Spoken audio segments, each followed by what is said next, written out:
जो तलवार उसने पानी में गहरे पानी में फेंक दी थी, वो तलवार ऊपर से ऐसे ही दिखाई दे रही थी। मूसा उसको लेने के लिए पानी में जाता है और वह आसानी से अपनी तलवार को निकाल लेता है। तलवार निकालने के बाद वह एक अचंभे को और होते हुए देखता है। वह पानी की नदी पर गौर करता है और देखता है कि नदी का पानी धीरे धीरे कम होता दिख रहा था। वह यही बात जाकर अपने बुजुर्ग को बताता है और कहता है कि नदी का पानी धीरे धीरे कम हो रहा है। और इस अचंभे को देखने के लिए सारे लोग पानी की तरफ देखने लगते हैं।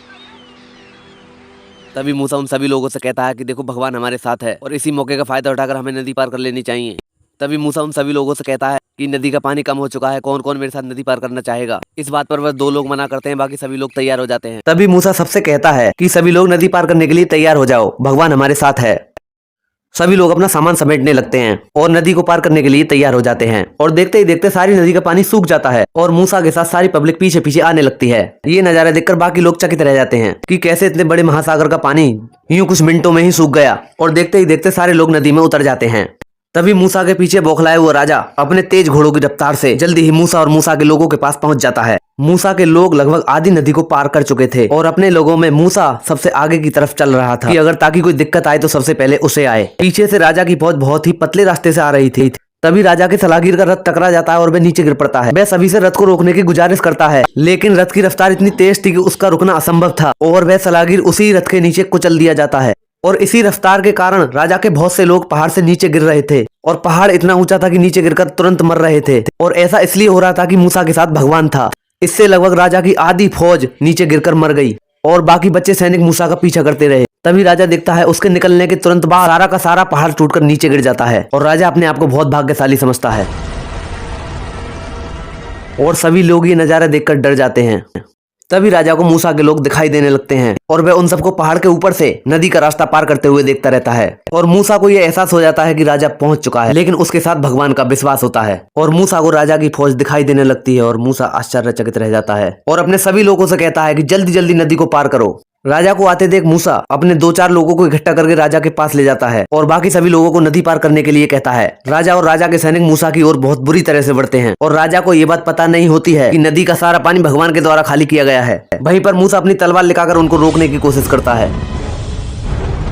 लेकिन राजा इसे अनदेखा कर देता है और इस बात पर मूसा के लोगों को गुस्सा आ जाता है। तभी देखते ही देखते वहां पर भगवान का तांडव स्टार्ट हो जाता है और पानी के अंदर बहुत बड़ा चक्रवात बनने लगता है और राजा उस चक्रवात को अनदेखा करता हुआ आगे बढ़ता रहता है। मूसा के लोग किनारे पर पहुंचकर वो सारा नजारा देखते हैं और बहुत तेजी से नदी में पानी दोबारा आने लगता है और लगभग मूसा के लोग तो किनारे पर पहुंच जाते हैं, लेकिन राजा की फौज आधी नदी में आ जाती है और पानी का दबाव लगातार बढ़ता जा रहा था, लेकिन राजा इसे अनदेखा करता है।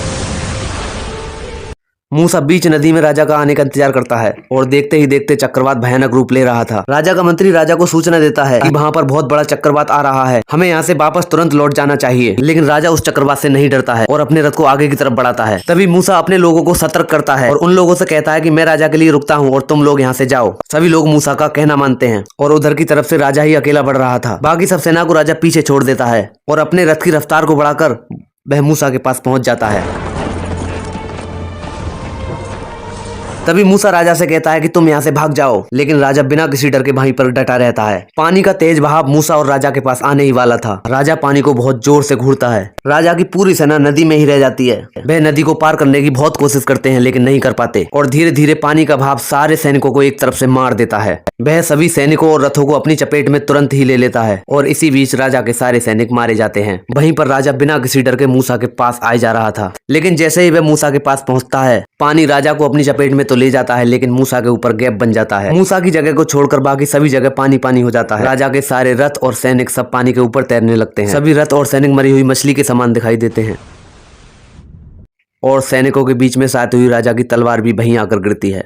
और मूसा के सारे लोग ये नजारा देखते हैं और ये देखकर बहुत ही ज्यादा खुश होते हैं। वहीं भगवान की कृपा से मूसा की जान बच जाती है और तैरकर नदी के पार आ जाता है और नदी के बाहर आकर भगवान को धन्यवाद करता है। और देखते ही देखते एक अचंबा सामने आता है। अचंबा ये कि राजा की जान बच जाती है, क्योंकि राजा का भगवान पर विश्वास हो जाता है। और मूसा सभी लोगों को अपने गांव ले जाता है और गांव में पहुंचकर अपने बेटे को अपनी याद दिलाता है। बेटा अपने पिता से मिलकर बहुत ज्यादा खुश होता है और फिर मूसा अपनी पत्नी से आकर मिलता है और सारी कहानी बताता है। पत्नी मूसा को देखकर बहुत ज्यादा खुश होती है और मूसा अपनी पत्नी से अपने लोगों को अपने गाँव में रहने की इजाजत मांगता है। पत्नी खुशी खुशी इजाजत दे देती है और मूसा भी बहुत खुश होता है। इस सब के बाद मूसा उस भगवान के बच्चे से जाकर मिलता है और उससे पहले की गई कहासुनी के ऊपर उससे माफी मांगता है। इस पर भगवान का बच्चा उसे माफ कर देता है और कहता है कि भगवान पर विश्वास करने वाला